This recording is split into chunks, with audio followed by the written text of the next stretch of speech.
Good morning, dear friends, and warm welcome to you to this video presentation.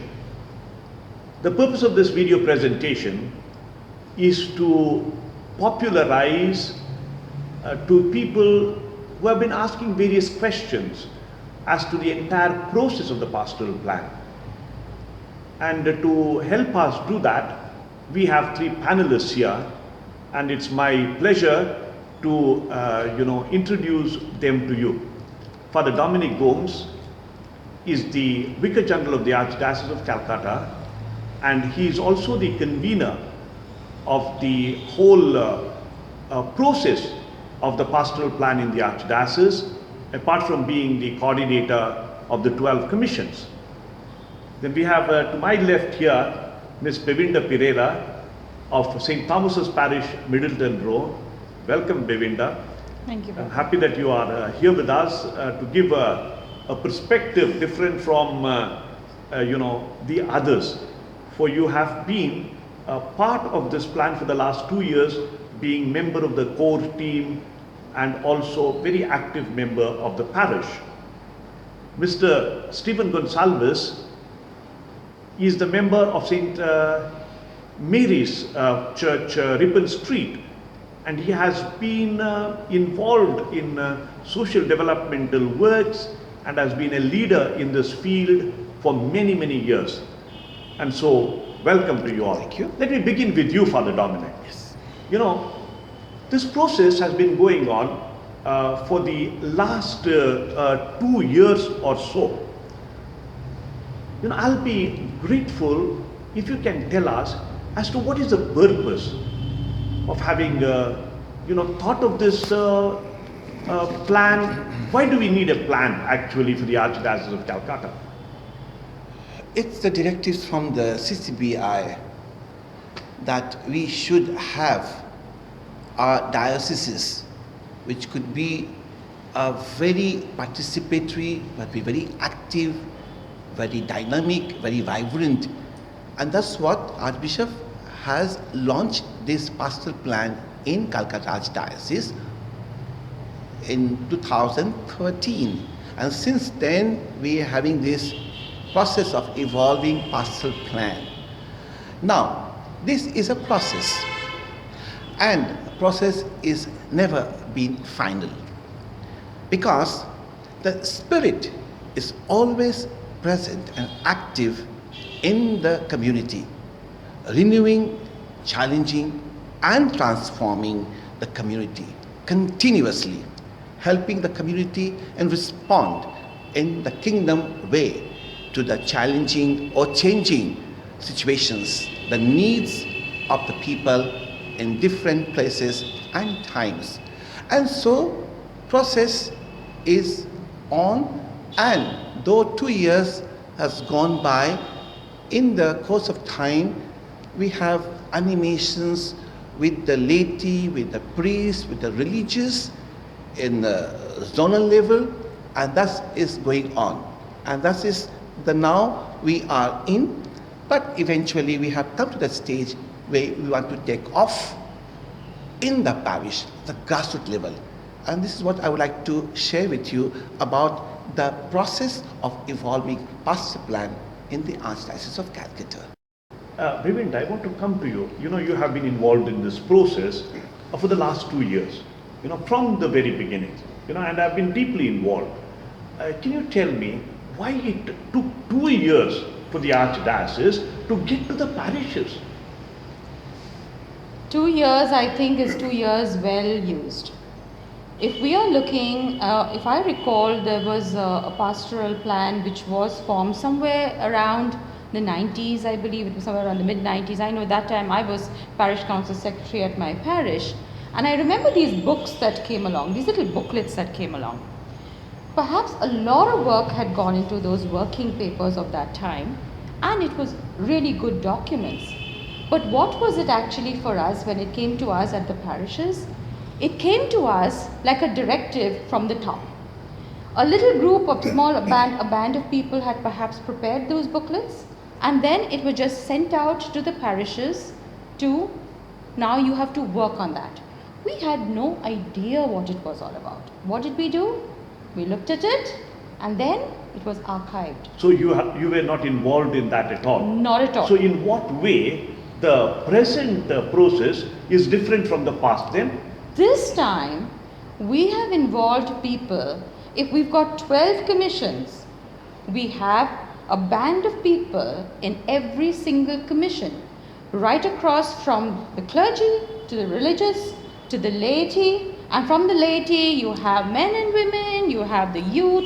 Everyone has been somehow involved in every single document. It hasn't been something which has been thrown onto us from the top. This is something, the working papers at least, has been evolved by this band of people. And it is just not one strange document that we are then supposed to then now, disseminate to our parishioners and expect something magical to come out of it. So this is the involvement which has been so precious. And this involvement was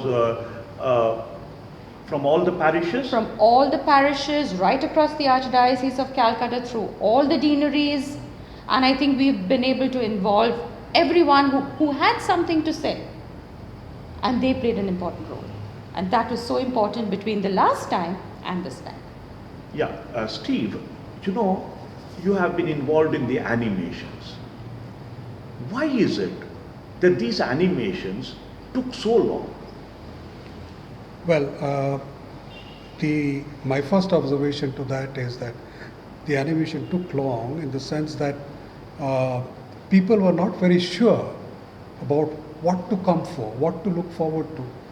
That was one. The second delay was because the very concept of pastoral planning was not very clear to many people. And therefore, combining these two, it became a tough task for us to put the animation through in a way where it was acceptable. So that takes time, because all of a sudden when we come in with a concept, people are rarely willing to accept it.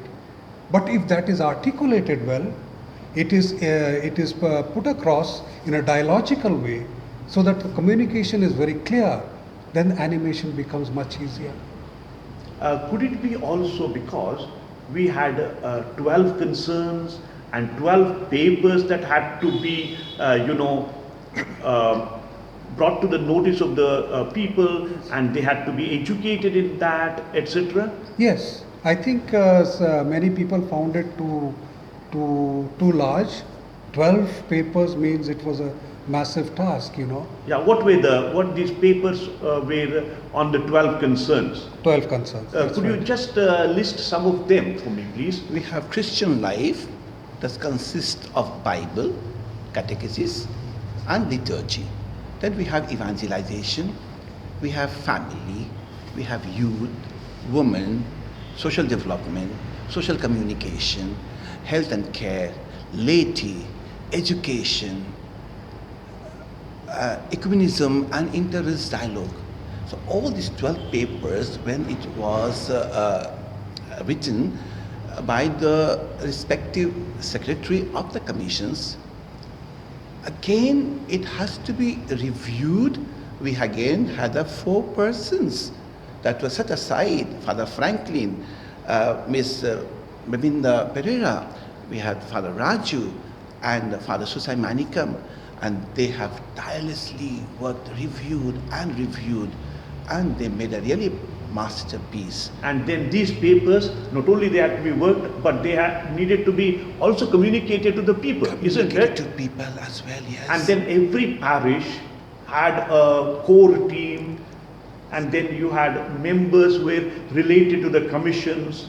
Exactly. All of them had to come to know about these 12 papers. So and in every deanery. Yes. Isn't that so? So the directives went again from the Archbishop's House office to constitute 10 members, parish pastoral core team. Besides that, we have deanery level, we have the deanery pastoral core team of 10 members. So infrastructure was prepared. That also took almost more than 6 months to finalize all the members of the parish the zone, and the deanery. Then, besides that, I wanted to add one more thing, is the Archdiocesan core team, that Archdiocesan Pastoral core team members categorically sat together interval of every 2 months, even 1 month, to plan and how to execute, and then came back an evaluation. And in that process, we realized after a year that it is going on, but it is not taking place effectively. And we realized that our priests who are working in the parish has to be involved, and they have to lead from the front. And then our Archdiocesan Pastoral Core team members suggested Archbishop that we should have orientation, animation for our priests in the deanery. And there we had first phase of animation for the priest in September. But the animation was not once. Twice. I think this has been going on constantly. Constantly. You know, the Archbishop communicating to the priests, sharing with them about this plan, and the entire thing was also announced on a day we celebrated the Chrism Mass. It was not something new, you know. But I think the priests were brought into that a little slowly into it in different doses, I would say. So first phase was over in 2013.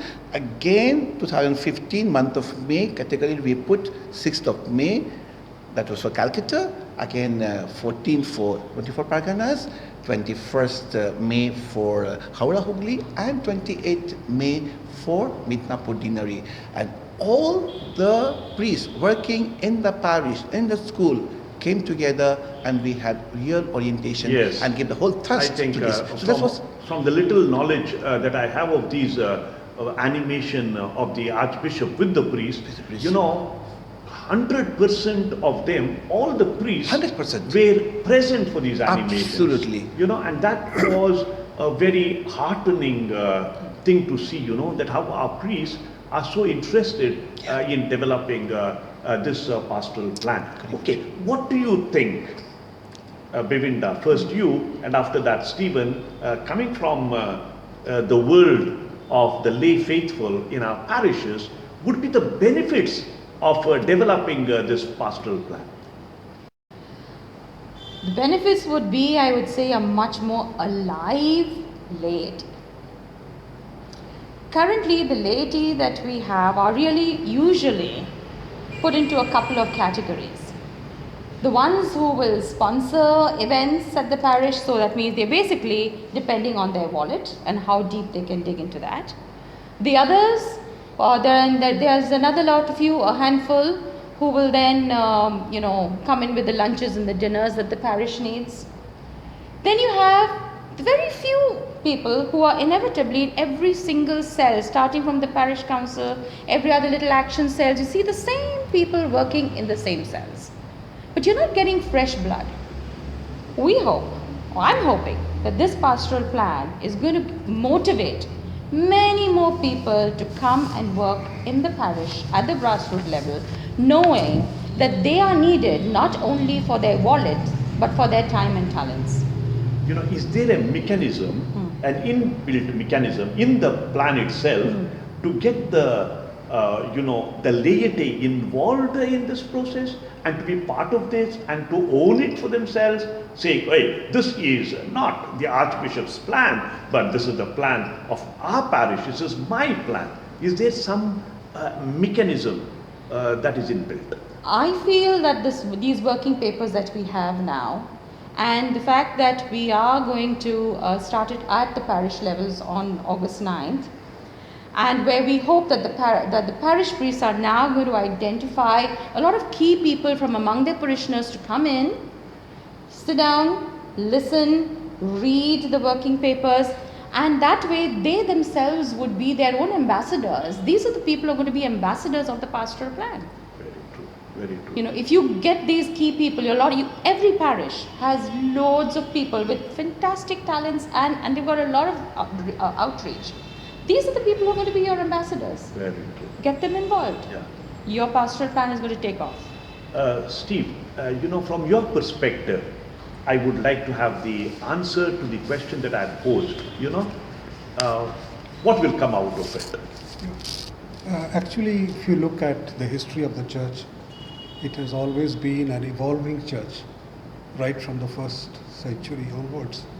And we see the engagement of people in trying to live out that life through public ministry. Now, we have two very important documents at our disposal. One is definitely the Vatican II documents. The other one is the Catholic social teachings. Now, if you combine these two, it talks about living the faith life more in the public realm, in the public view. That is, you are not there in the church merely to attend masses, but you are there to go out to bring good news to the people. So, the exciting part of it is that this pastoral planning is heading towards that direction. So ultimately what we foresee is that through these activities of the pastoral planning, what will come out is development of small Christian communities. That is, looking beyond the four walls of a church. We are looking at the community, that which we are called to do from the New Testament perspective. Very true. Yeah, Father Dominic. I want to compliment yeah. exactly what Bemvinda spoke just now, and Mr. Stephen, that small Christian community, Pope John Paul II has very well stated that SSC is a sign of vitality within the church, an instrument of formation and evangelization, and a solid starting point for a new society based on civilization of love. And now, Asian Bishop Conference, together with our Bishop Conference of India, has a very mandatory statement that is to make our churches a communion of communities, where laity, religious, and clergy recognize and accept each other as brothers and sisters.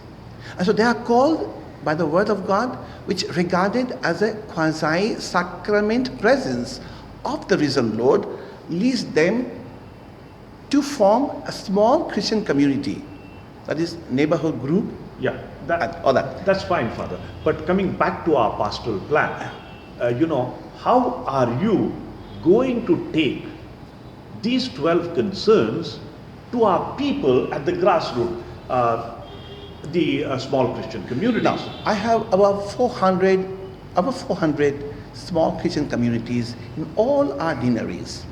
In the process of animating our zonal team, wherever, we realize that we have our resources, because these units of 400 and something more than that are well animated. So now here I have a little bit of picture that I could just give you the example.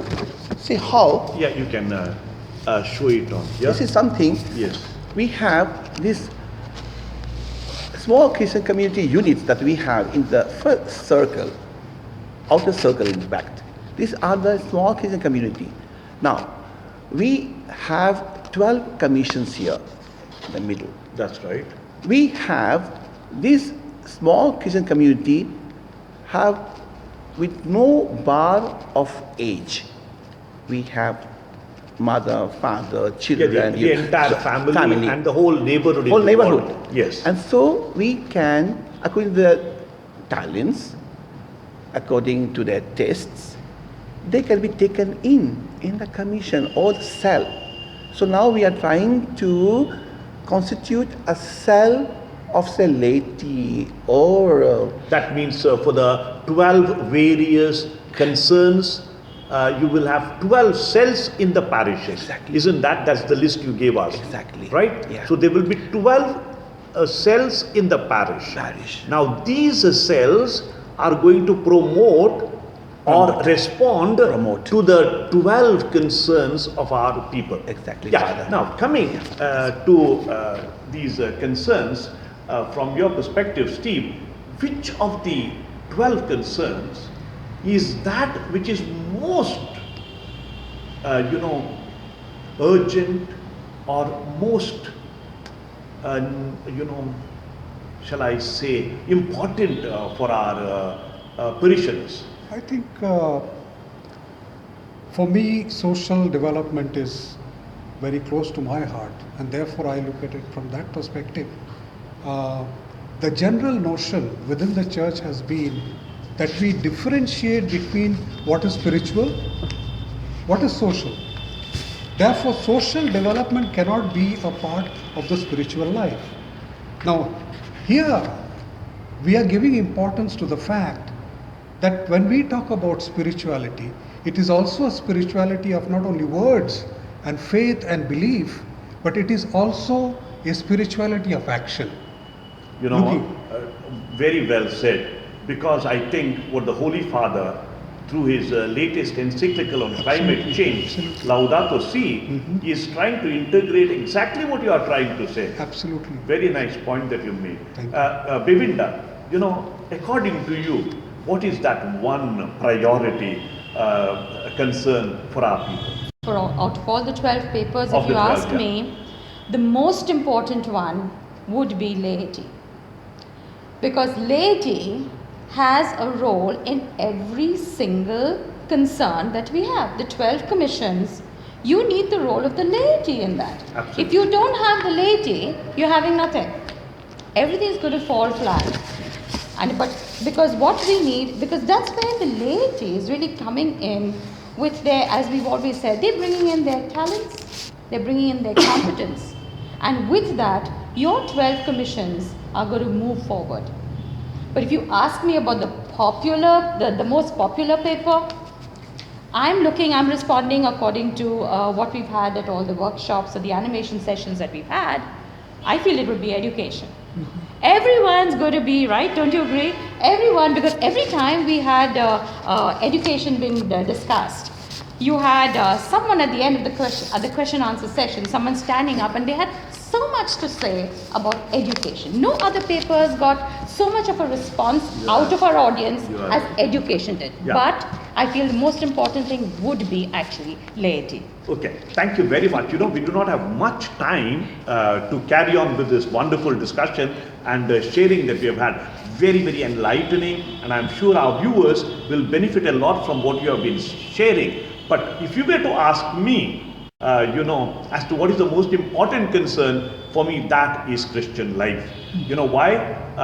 In the Christian life, you have the Bible, catechetics, and you have also liturgy.